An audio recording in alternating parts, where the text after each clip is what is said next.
Bonjour, bonjour et bienvenue sur le plateau de Batijournal TV. Nous sommes à Lyon, Salon Eurobois 2024.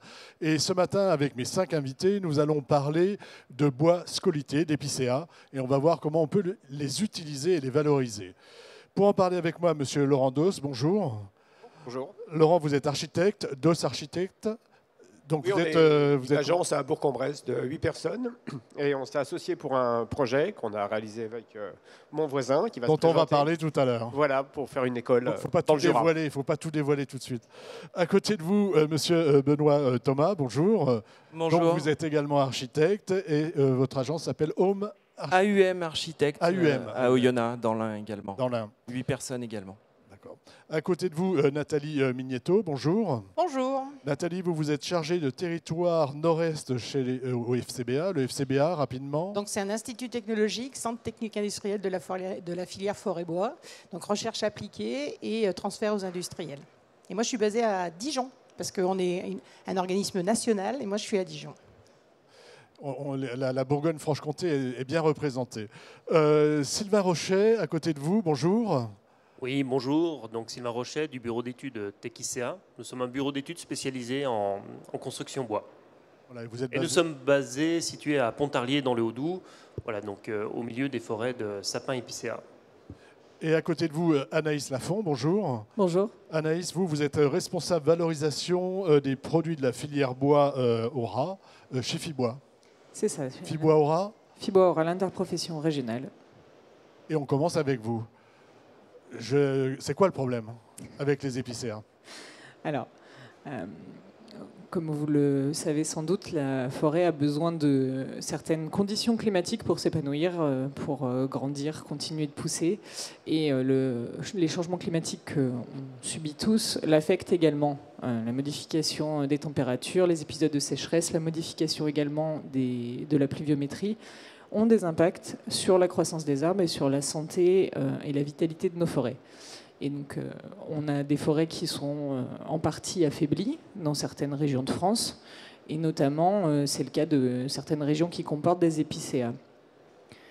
Face à ces affaiblissements, on a des ravageurs, d'autres types de ravageurs, on va dire, qui peuvent être des champignons, des insectes, qui vont profiter de la faiblesse des arbres pour, eux, se développer, venir les contaminer et pouvoir causer des dommages, ce qui se passe actuellement dans nos pessières, nos forêts d'épicéas, puisqu'on a un ravageur qui s'appelle le scolyte typographe, qui, lui, a plutôt tendance à se sentir très bien avec le climat actuel et c'est ce qu'on voit à se développer. Hein. Alors voilà, quelques images effectivement de ce que peut faire ce ravageur sur des épicéas, c'est-à-dire qu'il va venir s'installer sous l'écorce des arbres, creuser des galeries, et c'est l'endroit où normalement la sève de l'arbre circule. Donc en coupant la circulation de la sève, il va entraîner un dessèchement, un dépérissement sur pied de ces arbres. On est sûr que c'est le réchauffement climatique qui provoque ça, ou il y a eu des études de fait sur le sujet? En fait, le réchauffement climatique va avoir un impact sur la vitalité des bois et amène aussi des conditions climatiques qui sont plus favorables à ces insectes. Eux, ils apprécient plutôt les épisodes secs, quand il y a un peu moins de pluviométrie. Donc ces deux raisons conjointes font qu'on est sur des populations d'insectes qui ont tendance à pulluler, à être plus hautes que la normale, et donc à attaquer de manière beaucoup plus spectaculaire les forêts d'épicéas. Vous avez quelques photos ici, effectivement, de forêts attaquées où on le voit visuellement, puisque lorsque des épicéas sont dépérissant suite à des attaques de scolytes, on a leur houppier, leur cime qui va changer de couleur, ce qui va directement avoir un impact paysager fort. Fibois Aura, en région ici, vous êtes très concerné, je crois. Idem en Franche-Comté. Toute la façade est, c'est ça? En fait, effectivement, nos voisins de Grand Est et Bourgogne-Franche-Comté ont même été concernés avant nous, on va dire. En Auvergne-Rhône-Alpes, les épisodes d'attaque de scolytes sur les épicéas se développent un peu depuis 2018 et de manière beaucoup plus forte sur les 2-3 dernières années. On est sur un massif du Jura qui arrive jusqu'à l'Ain, qui est très concerné. On a aussi le massif des Alpes qui l'est de plus en plus, et également des épicéas dans le massif central qui commencent à en souffrir. Ce qui veut dire qu'on a une ressource quelque part, hein, c'est une ressource. Il va falloir que ce soit une ressource qui est très importante. Ça représente quoi? Est-ce qu'on sait ce que ça représente en mètres cubes, en nombre en surface? Les épicéas en Auvergne-Rhône-Alpes, on sait ce que ça représente. Oui, c'est 90 millions de mètres cubes de bois. Il y en a encore plus chez nos voisins de Bourgogne-Franche-Comté et Grand Est. Donc heureusement, on n'est pas sur une attaque qui concerne l'ensemble de ces forêts aujourd'hui, mais comme vous le voyez sur ce graphique qui est issu de la forêt publique, donc des forêts gérées par l'Office national des forêts en Auvergne-Rhône-Alpes, sur les dernières années, on a une augmentation extrêmement marquée du volume de bois qui est considéré comme attaqué par les scolites et dépérissant, qui donc est en phase de grandes difficultés, on va dire, enfin des forêts en grande difficulté par rapport à cet insecte. Voilà, donc un vrai sujet. Hein. C'est cela. Nathalie, s'il vous plaît, est-ce que vous pouvez nous dire comment on peut valoriser, aujourd'hui, comment on valorise ces bois? Est-ce que ça part en énergie, ça part dans ma cheminée? Comment on fait? Alors, le problème, c'était que l'épicéa est bien connu de tous les industriels. L'épicéa sain, il est très, très utilisé et tout le monde en veut. Le souci, c'est quand il y a eu ces attaques qui sont liées au réchauffement climatique, parce qu'en fait, les scolites, ils existent depuis tout le temps en forêt, mais comme il y a un réchauffement climatique, il y a plus de chaleur et moins d'eau, il y a 3 envols par an. Donc, il y a une quantité énorme de scolites qui vont bouffer les épicéas. Et dans le Jura, on se pensait qu'ils allaient rester en plaine, et en fait, ils sont montés sur le deuxième plateau, donc à plus de 1500 mètres. Ça veut dire que c'est normal que l'aura soit un peu en retard parce que les vaupécières sont un peu plus hautes, mais les scolites montent, donc il y a une quantité d'épicéas qui vont être attaqués. Et l'épicéa, c'est vrai, c'est sous l'écorce, mais l'épicéa scolité, si on ne fait rien, il va mourir. Donc ça veut dire qu'on va avoir en Bourgogne-Franche-Comté, c'est des millions de mètres cubes. Ce n'est pas des centaines de mille, c'est des millions de mètres cubes qui peuvent se retrouver sur un marché.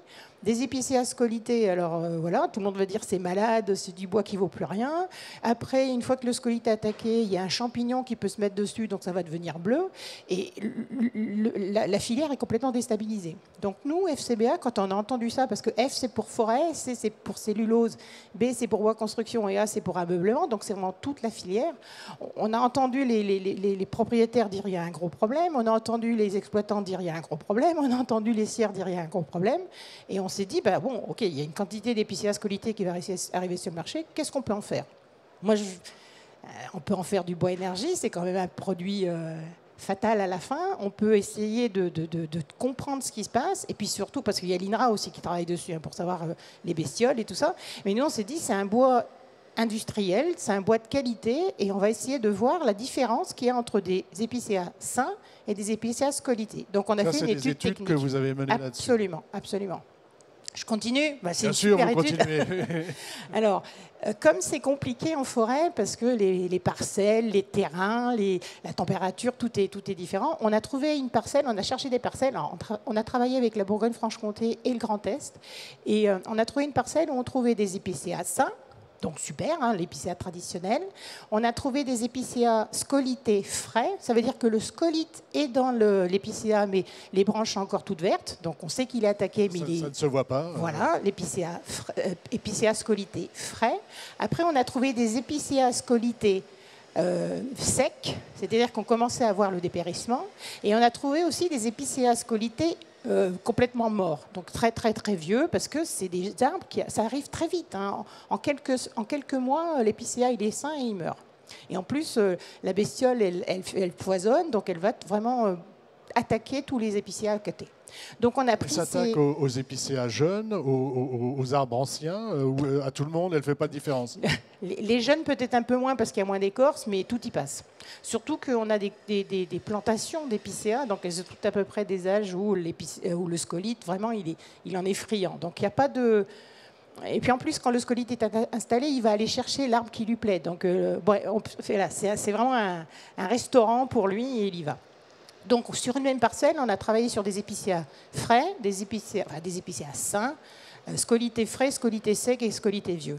Et ce qu'on a voulu montrer, ce qu'on a voulu chercher, puisqu'on a un centre de recherche appliqué, on s'est dit on va essayer de déjà exploiter les bois extraire les bois de la forêt, les amener chez un scieur pour les scier tous avec le même outil, hein, parce qu'on ne veut pas non plus que ce soit une révolution pour les scieurs, parce que ça coûte cher. Donc une fois qu'on les a sciés, on a vu ce qui se passait au niveau des sciages de ces quatre méthodes, quoi. Après, on les a séchés, parce qu'on se dit, l'épicéa, c'est un bois qu'on peut utiliser de bois d'ingénierie, donc on les a séchés, on les a rabotés, on les a collés, et on a même fait des tests de finition pour pouvoir utiliser ces bois en aménagement extérieur, intérieur ou en ameublement. Donc on partait un petit peu dans l'inconnu parce qu'on n'avait jamais fait une étude technique comme ça. Et les résultats, alors c'est facile, comme ça a été financé par l'ADEME Bourgogne-Franche-Comté, tous les résultats sont disponibles sur le site FCBA.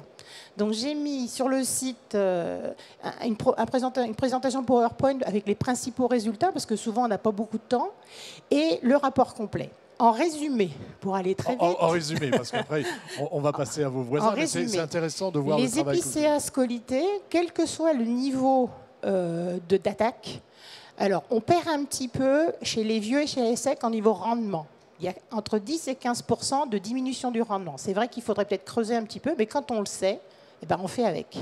Par contre, la chose positive, c'est qu'au niveau du séchage, du collage et de la finition, les épicéas sains ou les épicéas scolités frais et secs ont les mêmes caractéristiques. Donc il n'y a aucune différence entre les épicéas scolités et les épicéas sains pour le séchage, pour le collage et pour la finition. Il y a peut-être les épicéas très très secs où il faut mettre 2 couches plutôt qu'une seule pour que la finition soit un petit peu mieux, qu'il y ait un meilleur rendu.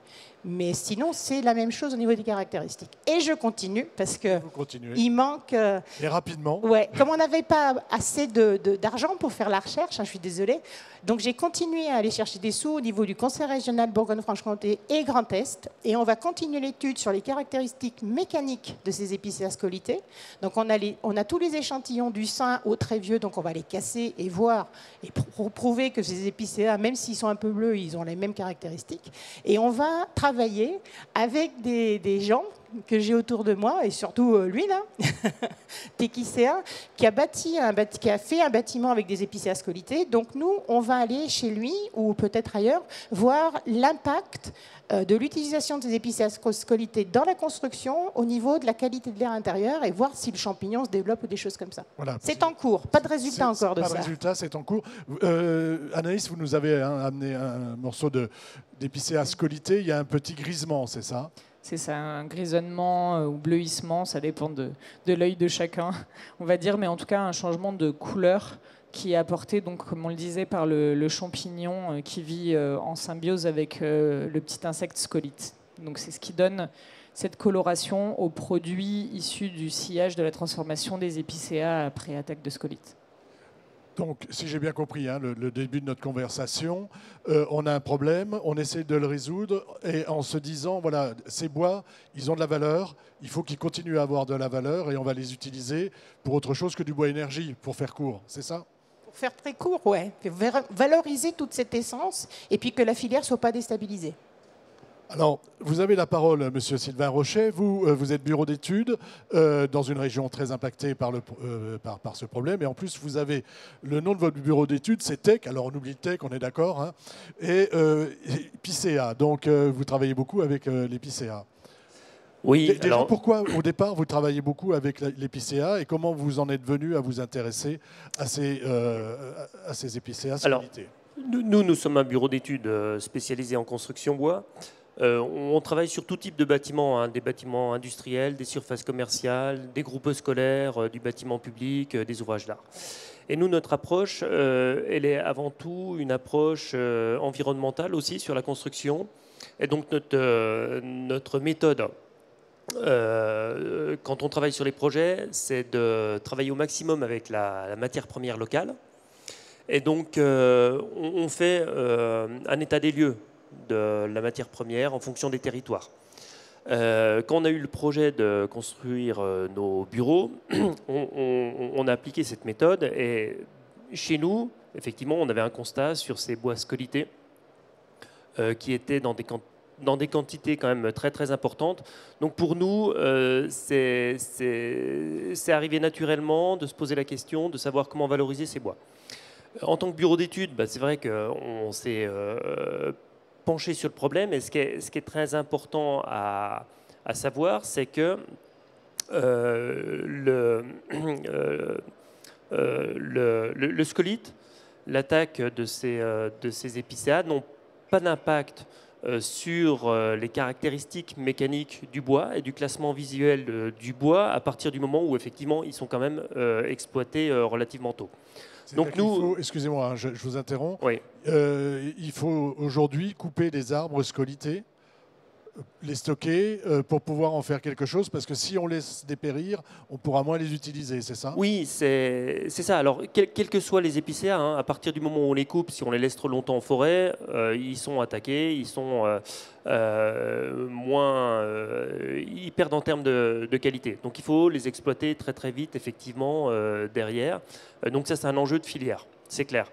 Et donc, sur la construction de nos bureaux, nous, on a favorisé l'utilisation de ces bois scolités et dans des produits de bois d'ingénierie, que sont le lamellé collé, le bois massif à bouter, le CLT, et tout ça en filière locale. Et ça veut dire que tous ces bois, je vous interromps, excusez-moi. Non, mais allez-y, c'est je vous en pour prie. vraiment préciser les choses.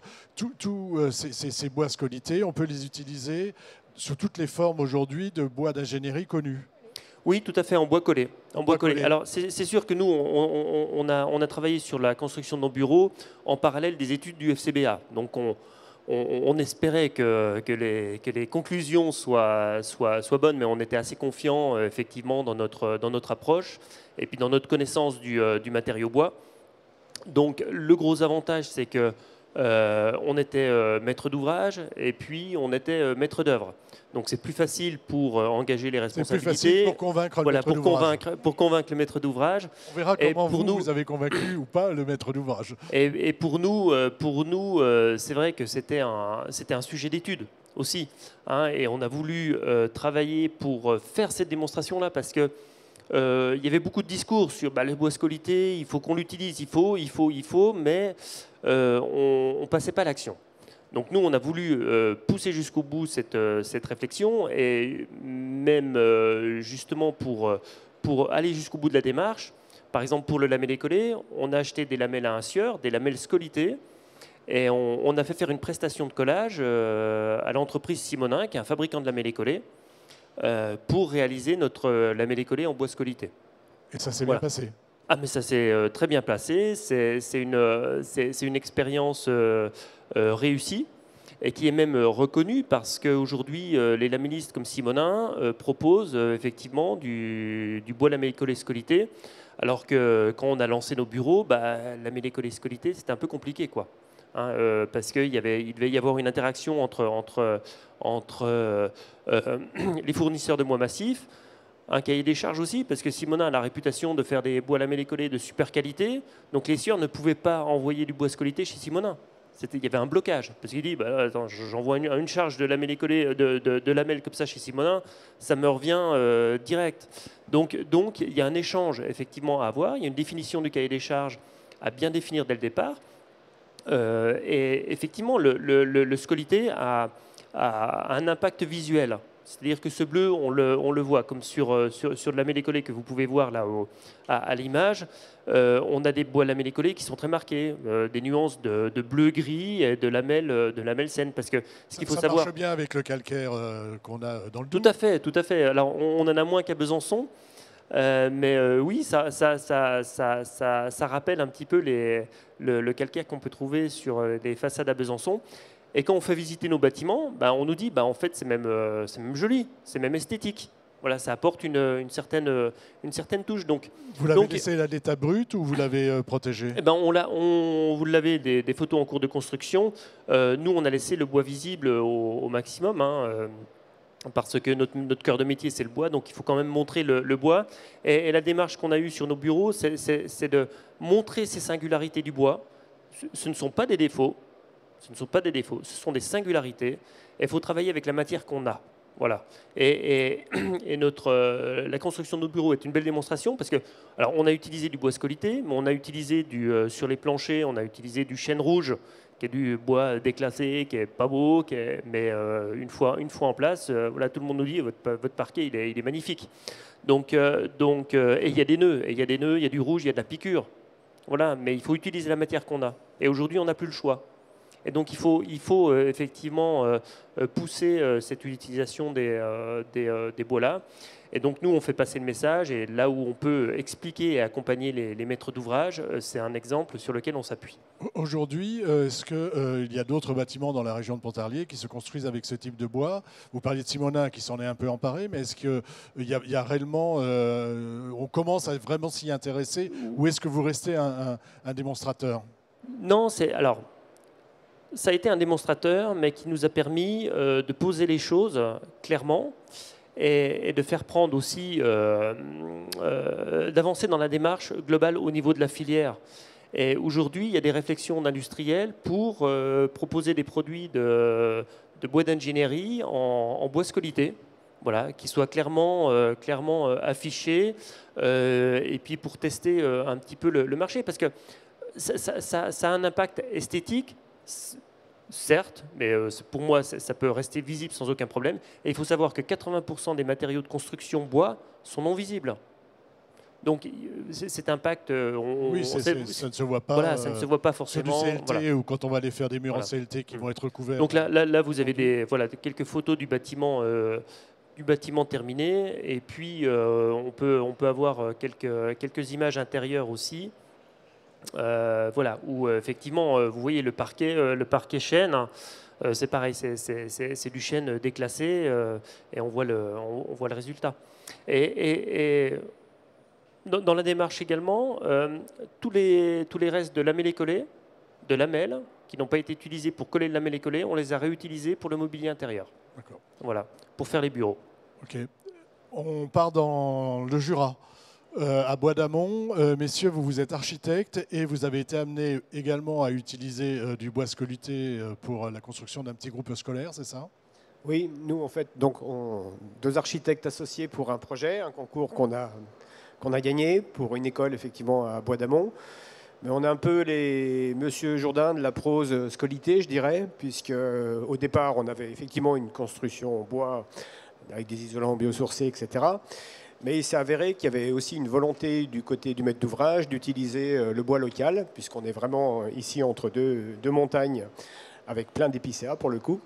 Donc ils ont été assez moteurs aussi de leur côté à ce niveau-là. Et du coup, effectivement, on s'est retrouvé avec du bois sec, dont beaucoup de bois scolité, qui a été utilisé donc, pour ce bâtiment.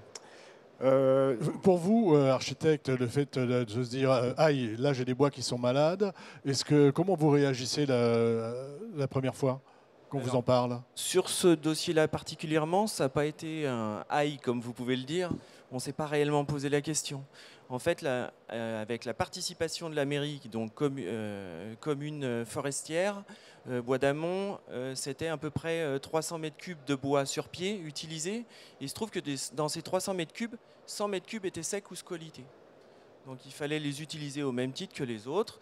Et je pense que ça s'est fait naturellement aussi bien du point de vue du maître d'ouvrage que de la maîtrise d'œuvre. On a peut-être senti un petit peu du côté des professionnels, justement, charpentiers et scieurs, un peu de réticence. C'est d'ailleurs pour ça que sur ces 100 mètres cubes de bois sec ou scolité, seulement 70 mètres cubes sont utilisés dans le bâtiment. Parce que pour eux, et c'est les retours qu'on a eus, pour eux, ce n'est pas un bois noble et un bois qu'on utilise dans le bâtiment. Donc, vous verrez dans les photos qui pourront être montrées que le bois scolité, on ne le voit pas dans notre projet. Pas de notre fait ou pas parce qu'on a cherché à le cacher, parce que par les professionnels du bois aussi encore, il faut faire bouger les lignes et les mentalités. Pour eux, les 30 mètres cubes sont restés de côté et sont partis pour faire je ne sais quelle palette et autres. Voilà. Et dans le bâtiment, on ne le voit pas, ce bois scolité, en fait. Ils ont tiré la partie la plus noble, entre guillemets, de ces 100 mètres cubes de bois sec ou scolité, parce que pour eux, ils ne pouvaient pas nous livrer dans le bâtiment ça. Alors qu'on n'avait pas d'a priori ou quoi que ce soit sur le sujet. Non, en plus, on aime bien les matériaux bruts, etc. On en a compris que la mécanique était la même. Ce qu'il faut retenir de cette expérience, finalement, c'est que de notre ignorance du départ, On est aujourd'hui assez preneur effectivement pour construire avec du bois scolité, donc il faut vraiment influencer les maîtres d'ouvrage, leur expliquer que c'est un bois qui est comme les autres, qu'en plus en fait c'est un geste citoyen de l'utiliser quelque part. Je pense que d'ailleurs, en tout cas dans le département de l'Ain, les politiques ont compris un petit peu le message. Je pense que la maîtrise d'œuvre en général doit faire en sorte effectivement de typographier dans ces CTP, le scolite typographe, le fait que le bois à utiliser sera scolité. Et effectivement, comme ça, en avançant, on va finir par vraiment mettre en forme cette filière en fait, du bois scolité dans la construction, quoi. Voilà. Alors nous, on a eu cette chance, c'est que la maîtrise d'ouvrage était vraiment partie prenante dans cette volonté de bois, local. Ils ont besoin de valoriser Donc, leur bois. Du bois local, et ils sont concernés par ces problématiques de bois local scolité, et c'était aussi tout naturel pour eux de l'utiliser au sein de leur bâtiment. Vous vouliez réagir, Monsieur Rocher? Oui, alors c'est vrai que nous, on intervient en marché public et très tôt dans les équipes de maîtrise d'œuvre. C'est-à-dire, dans les CCTP, on demande du bois scolité. Et nous, très en amont, déjà quand on parle du projet avec le maître d'ouvrage, ce qu'on souhaite, c'est que le maître d'ouvrage soit engagé et soit convaincu. Si le maître d'ouvrage est convaincu et qu'il y a une volonté qui soit certaine et qui soit sincère, il n'y a aucun problème, il n'y a aucun sujet. On y arrive et c'est là où nous aussi, en tant que bureau d'études, on rassure les maîtres d'ouvrage dans la maîtrise effectivement du sujet. Il y a un petit sujet quand même. Il n'y a aucun problème. Non, c'est pour ça que les études techniques scientifiques qu'on fait au FCBA, c'est vraiment des argumentaires pour justement travailler, discuter. Et j'ai fait plein de présentations auprès de communautés de communes, vers des élus justement pour les motiver, vers des professionnels bien sûr, vers toute la filière pour montrer que techniquement, scientifiquement, l'épicéa scolité tenait la route, il n'y avait pas de problème. Mais c'est ça, c'est changer les mentalités, c'est accepter. Et en plus, moi j'ai travaillé avec des designers qui, pour eux, le bois, c'était une matière qui ne travaillait pas forcément. Ils ont été friands du bois bleu, ils ont fait des œuvres, mais c'est des œuvres d'art. Donc c'est magnifique. Donc on peut utiliser du bois bleu, c'est quand même pas mal. Monsieur Doss, vous disiez tout à l'heure qu'il y avait pas que mécaniquement, hein, vous vous étiez pas posé la question, que vous étiez allé comme ça. Mais est-ce que vous avez interrogé le FCBA? Est-ce que vous avez interrogé les acteurs locaux? Ou est-ce que vous êtes dit finalement, il n'y a pas de différence et on y va? Non, mais enfin, de notre côté, on avait lu et on savait malgré tout que le bois scolité avait les mêmes résistances mécaniques qu'un bois non scolité, donc on n'a pas été inquiet là-dessus. Il est utilisé en platelage sous le zinc pour les planchers, parce qu'on a un R+1 ponctuel où effectivement le plancher en bois cloué a été fait aussi avec du bois scolité. Non, on savait qu'il n'y avait pas d'inquiétude à avoir à ce niveau-là. Je pense que vraiment aujourd'hui, si toute la maîtrise d'œuvre devient un peu plus systématique effectivement dans la façon de rédiger en fait ces pièces écrites, on va pouvoir avancer sur ce sujet. En tout cas, là, moi je suis en train de faire de nouveau un bâtiment qui est avec une charpente scolité. On en a bien parlé avec le maître d'ouvrage qui est ouvert à cela. Pourtant c'est un maître d'ouvrage qui n'a pas l'habitude, déjà qui n'aime pas trop le bois.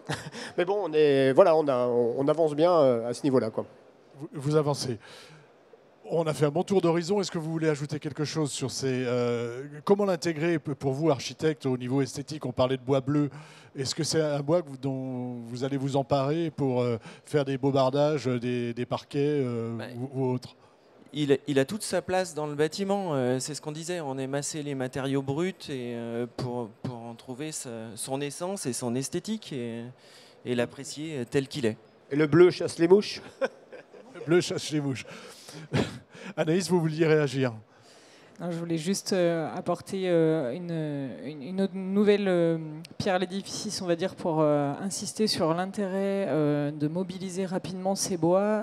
On a vu qu'effectivement, dans la volonté de l'usage du bois local et pour limiter le dépérissement trop avancé de ces arbres, il faut les mobiliser rapidement.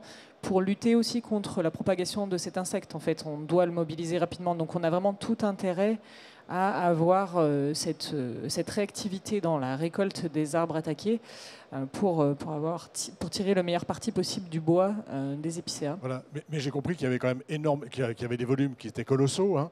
Il y a un moment donné, il faut les stocker. Est-ce qu'on sait si ce bois qui se stocke et si on le garde en stock, est-ce qu'il va conserver ses qualités? Oui. Oui, comme Il y a pas de les souci. autres résineux qui sont conservés sur les parcs agrumes des scieurs. Les scieurs savent conserver la qualité des bois. Il n'y a pas de souci de ce côté-là. Le sujet, c'est vraiment de le sortir rapidement de la forêt. Il Pour, faut sortir les épicéas scolytés, sinon ça va infester tous les épicéas qui peuvent être sains autour. Donc c'est vraiment un problème de filière. C'est-à-dire que de toute façon, couper du bois, c'est important pour que la forêt pousse. Et il faut analyser avant de couper en disant je devais couper cette parcelle-là. Si elle est saine, on la laisse et puis on va couper l'épicéa scolyté. Et c'est là, c'est un vrai projet de filière parce qu'il a fallu convaincre des gens, il a fallu techniquement montrer qu'il n'y avait pas de différence. Et on continue, puisqu'on va travailler vraiment sur l'aspect mécanique pour prouver ce que les gens savent, et sur la qualité de l'air intérieur pour l'utilisation de ces scolités dans des bâtiments. Et hier, on était chez toi, ça sent beau, et je trouve que c'est très beau. Alors il faut changer peut-être son œil, il faut être habitué à accepter que le bois, il est beau, il est vivant, il a des nœuds et des choses comme ça, mais c'est un plus. Il faut vraiment... Ce que j'aime dans ce projet, là, dans ces problématiques, c'est que d'une grosse catastrophe, on peut vraiment faire un projet de filière et valoriser et dire que c'est bien de le faire et trouver les bonnes solutions plutôt que de dire que c'est une catastrophe, on pleure et puis on vend les bois à je ne sais pas qui. Donc c'est un mouvement de filière. Il y en a encore à faire parce que tout le monde n'est pas prêt, mais voilà, il faut accepter quelque chose d'un peu différent, moderne, bleu, j'aime bien. Vous vouliez réagir et puis ce sera votre mot de la fin. Donc pour que cette récolte soit effectivement rapide et possible, il faut de la demande effectivement sur les produits qu'on arrive à réaliser avec ces épicéas. Donc ça rejoint cette idée de projet de filière vraiment jusqu'à l'aval. Et pour alimenter aussi ce sujet-là, en Auvergne-Rhône-Alpes, on a une région qui aide à l'usage des bois locaux dans la construction grâce à une subvention qui intervient sur le lot bois. Et on a demandé aux élus régionaux de bien vouloir intégrer un bonus bois bleu, bois scolité dans cette aide régionale. Donc on en aura la réponse dans quelques semaines si notre demande a été entendue, mais il me semble qu'on a eu une oreille très attentive à cette requête de la filière bois. Sylvain, votre mot de la fin à vous. Oui, alors on a vraiment un enjeu de filière. Il faut vraiment que tout le monde se mette autour de la table, que ce soit les forestiers, première transformation, deuxième transformation, pour vraiment créer une filière de ce bois scolité et puis développer des produits d'ingénierie en bois scolité, que ce soit en lamellé collé, en CLT, en bois massif abouté. Vraiment que ça rentre dans l'économie globale de cette filière bois, parce qu'on a quand même des gros volumes et il y a des gros enjeux importants. Et moi, j'aurais une chose à dire, c'est que nous, aujourd'hui, nous devons construire avec la matière qu'on a. Voilà. Construire avec la matière qu'on a, c'est du bois scolité. Et d'ailleurs, est-ce qu'on est obligé de le dire, Nathalie, que c'est du bois scolité? S'il est caché, oui, il vaut mieux le dire. Si moi, je préfère le dire. Si on fait du lamellé collé. Ça se voit. Si le bois est utilisé, de toute façon, le bois brut, quand il va arriver chez le client, il va le voir qu'il y a un petit bleu. Donc, il vaut mieux le dire. Par contre, il faut utiliser l'outil FCBA, qui est un outil technique qui va donner tous les arguments positifs pour dire, voilà, tout ce qu'on peut faire avec ça. On peut le coller. On a l'étude montre qu'on a collé des épicéas sains, des épicéas scolité, c'est les mêmes caractéristiques. Donc, valorisons les résultats techniques et scientifiques, ce qui fait que ça c'est neutre et on n'en discute plus. Par contre, effectivement, il faut discuter, il faut parler, il faut faire évoluer. Puis il faut continuer parce que l'aspect mécanique, on va quand même le tester, l'aspect qualité de l'air. Et de toute façon, tout ce qu'on fait sur les épicéas en ce moment, on va le faire sur d'autres essences, parce que le réchauffement climatique, on l'a en plein, et ça va continuer. Donc il y aura des sapins qui seront malades, il y aura du hêtre qui sera malade, il y a des chênes qui seront malades, ce qui fait qu'il faudra caractériser aussi les autres essences pour garder des emplois sur nos territoires, pour garder des savoir-faire. Le bois, c'est top, mais il y a plein de gens, il y a plein de métiers. Et puis des petits jeunes qui seront intéressés par ces métiers. Bravo, et on mettra le lien sur notre site internet. Oui, bien sûr, l'étude a été financée, donc elle est disponible, donc utilisez-la. Messieurs les architectes, votre mot de la fin à vous sur ces bois. Nous, je pense qu'on partage l'idée de dire qu'il faut construire avec ce qu'on a, construire avec ce qu'on a localement aussi, c'est important. Le circuit court dans ces démarches-là, c'était tout l'objet de notre projet de Bois d'Amont, de construire avec le bois local tel qu'il est. Voilà, le bois qu'on trouve et sur ça, c'est place. valable pour toute localité, je trouve. Moi, je pense qu'il faut aussi préciser qu'il faut aller vite, parce qu'effectivement, il faut couper ces bois. Alors, il y a aussi un problème, effectivement, de coupe, parce qu'il n'y a pas assez de monde pour les couper. si j'ai bien compris. Donc voilà, il faut vraiment que tout cela se dynamise rapidement pour pouvoir lisser cette catastrophe et, comme l'a très bien dit Madame, qui peut devenir en fait une opportunité pour la construction bois. Voilà. En gros, n'ayez pas peur des bois scolités. Non, n'ayez pas peur. Puis la peur, ça ne fait pas changer les problèmes, donc il faut répondre. Trouver une solution et valoriser ce qu'on a.